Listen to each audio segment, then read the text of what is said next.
राधे राधे मेरे प्यारे भाइयों बहनों माताओं व बंधुओं। आज पुरुषोत्तम मास में मैं आपके लिए लाई हूँ भगवान विष्णु की कथा। बंधुओं, पुरुषोत्तम मास में रोजाना भगवान विष्णु की कथा जरूर सुने। बंधुओं, देखना आपके काम कैसे बनते चले जाएंगे। बंधुओं, भगवान विष्णु की कथा को पूर्ण विश्वास, सच्ची श्रद्धा से पूरी सुने।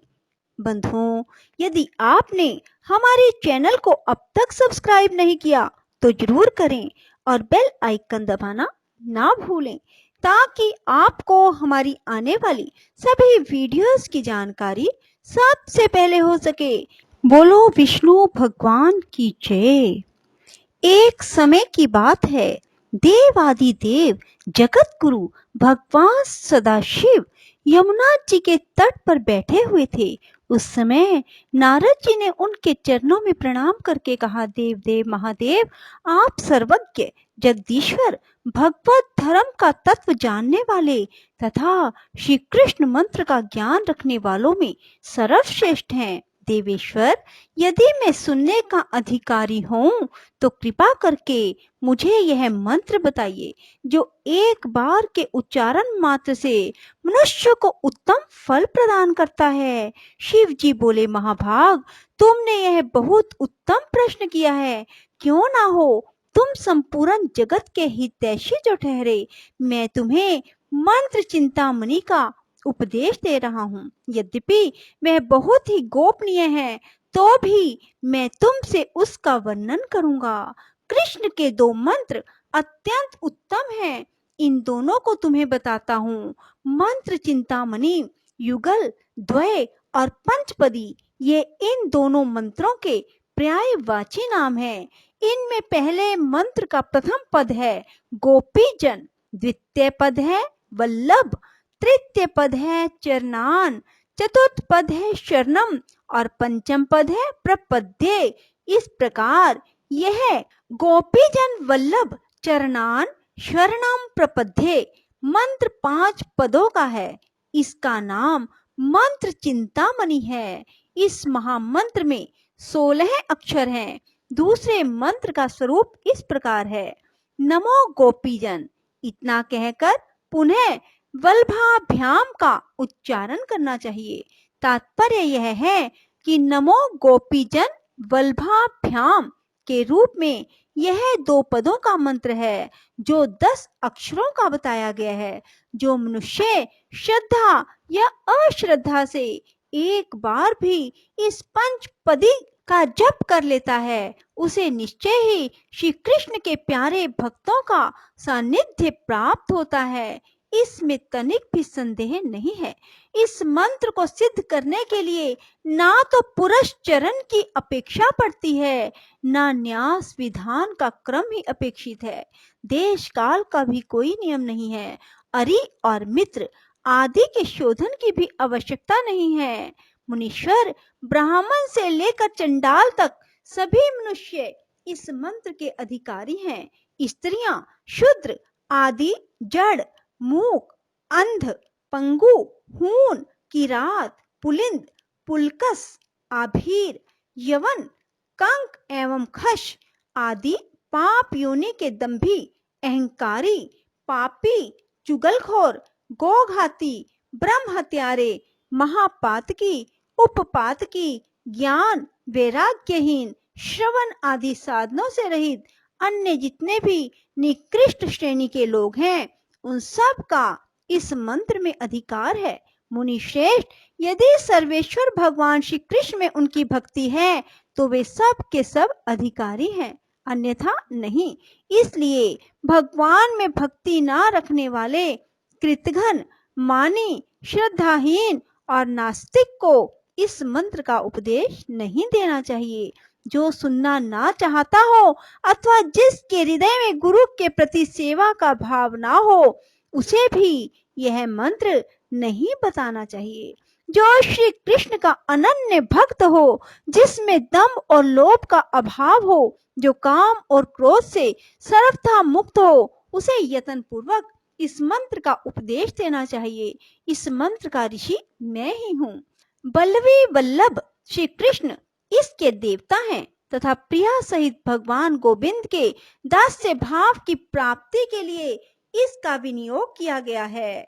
यह मंत्र एक बार के ही उच्चारण से कृतकृत्यता प्रदान करने वाला है। द्विजश्रेष्ठ, अब मैं इस मंत्र का ध्यान बतलाता हूँ। वृंदावन के भीतर कल्प वृक्ष के मूल भाग में रतनमय सिंहासन के ऊपर भगवान श्री कृष्ण अपनी प्रिय राधिका जी के साथ विराजमान हैं। श्री राधिका जी उनके वाम भाग में बैठी हुई हैं। भगवान का श्री विग्रह मेघ के समान श्याम है। उनके ऊपर पीतांबर शोभा पा रहा है। उनकी 2 भुजाएं हैं। गले में वनमाला पड़ी हुई है। मस्तक पर मोर पंख का मुकुट शोभा दे रहा है।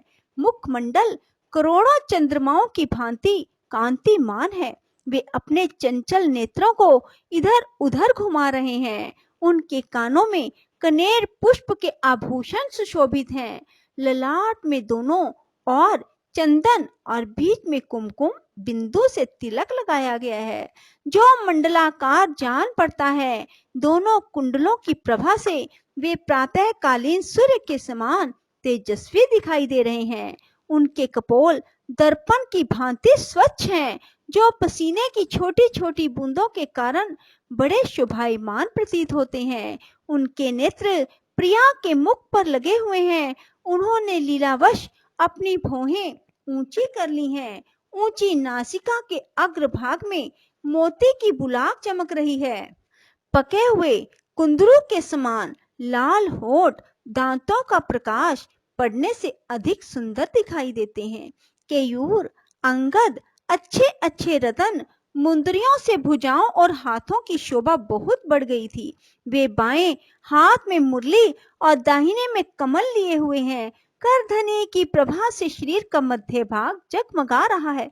नुपुरों से चरण सुशोभित हो रहे हैं। भगवान क्रीड़ा रस के आवेश से चंचल प्रतीत होते हैं।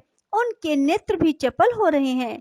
वे अपनी प्रिया को बारंबार हंसाते हुए स्वयं भी उनके साथ हंस रहे हैं। इस प्रकार श्री राधा के साथ श्री कृष्ण का चिंतन करना चाहिए। तदंतर श्री राधा की सखियों का ध्यान करें।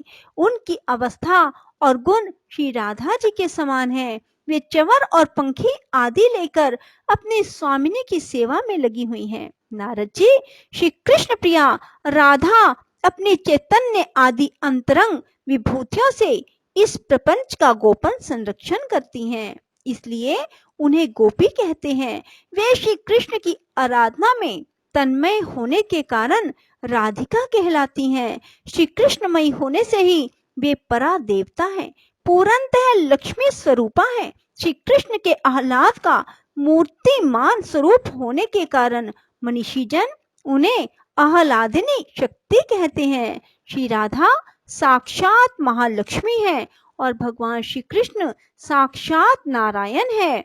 मुनि श्रेष्ठ, इनमें थोड़ा सा भी भेद नहीं। श्री राधा दुर्गा है तो श्री कृष्ण रुद्र हैं। वे सावित्री हैं तो वे साक्षात ब्रह्मा हैं।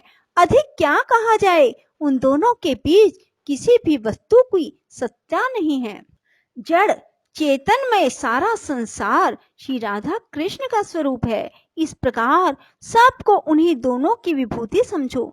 मैं नाम से लेकर गिनाने लगूं तो 100 करोड़ वर्षों में भी उस विभूति का वर्णन नहीं कर सकता।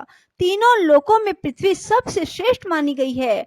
उसमें भी जम्बू द्वीप सब द्वीपों में श्रेष्ठ है। जम्बू द्वीप में भी भारतवर्ष और भारतवर्ष में भी मथुरापुरी श्रेष्ठ है। मथुरा में भी वृंदावन, वृंदावन में भी गोपियों का समुदाय, उस समुदाय में भी श्री राधा की सखियों का वर्ग, उसमें भी स्वयं श्री राधिका सर्वश्रेष्ठ है। श्री कृष्ण के अत्यधिक निकट होने के कारण श्री राधा का महत्व सबकी अपेक्षा अधिक है।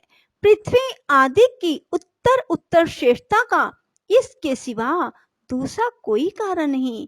वही ये श्री राधिका है जो गोपी कही गई हैं। इनकी सखियां ही गोपी जन कहलाती हैं। इन सखियों के समुदाय के 2 ही प्रियतम हैं, दो ही इनके प्राणों के स्वामी हैं, श्री राधा और श्री कृष्ण। उन दोनों के चरण ही इस जगत में शरण देने वाले हैं। मैं अत्यंत दुखी जीव हूँ, अतः उन्हीं का आश्रय लेता हूँ, उन्हीं की शरण में पड़ा हूँ। शरण में जाने वाला मैं जो कुछ भी हूँ, मेरी कहलाने वाली जो कोई भी वस्तु है, वह सब श्री राधा और श्री कृष्ण को समर्पित है। यह सब कुछ उन्हीं के लिए है, उन्हीं की भोग्य वस्तु है। मैं और मेरा कुछ भी नहीं है। प्रियवर, इस प्रकार मैंने थोड़े में गोपी जन वल्लभ चरणान शरणम प्रपद्ये इस मंत्र के अर्थ का वर्णन किया। युगल अर्थ न्यास, प्रपति, शरणागति, आत्म समर्पण, ये 5 पर्याय बतलाए गए हैं। साधक को रात दिन आलस्य छोड़कर यहाँ बताए हुए विषय का चिंतन करना चाहिए। बोलो श्री विष्णु भगवान की जय। राधे राधे, जय श्री कृष्णा। बंधुओं, यदि आपको हमारी वीडियो पसंद आए तो इसे लाइक करें और शेयर भी जरूर करें। धन्यवाद।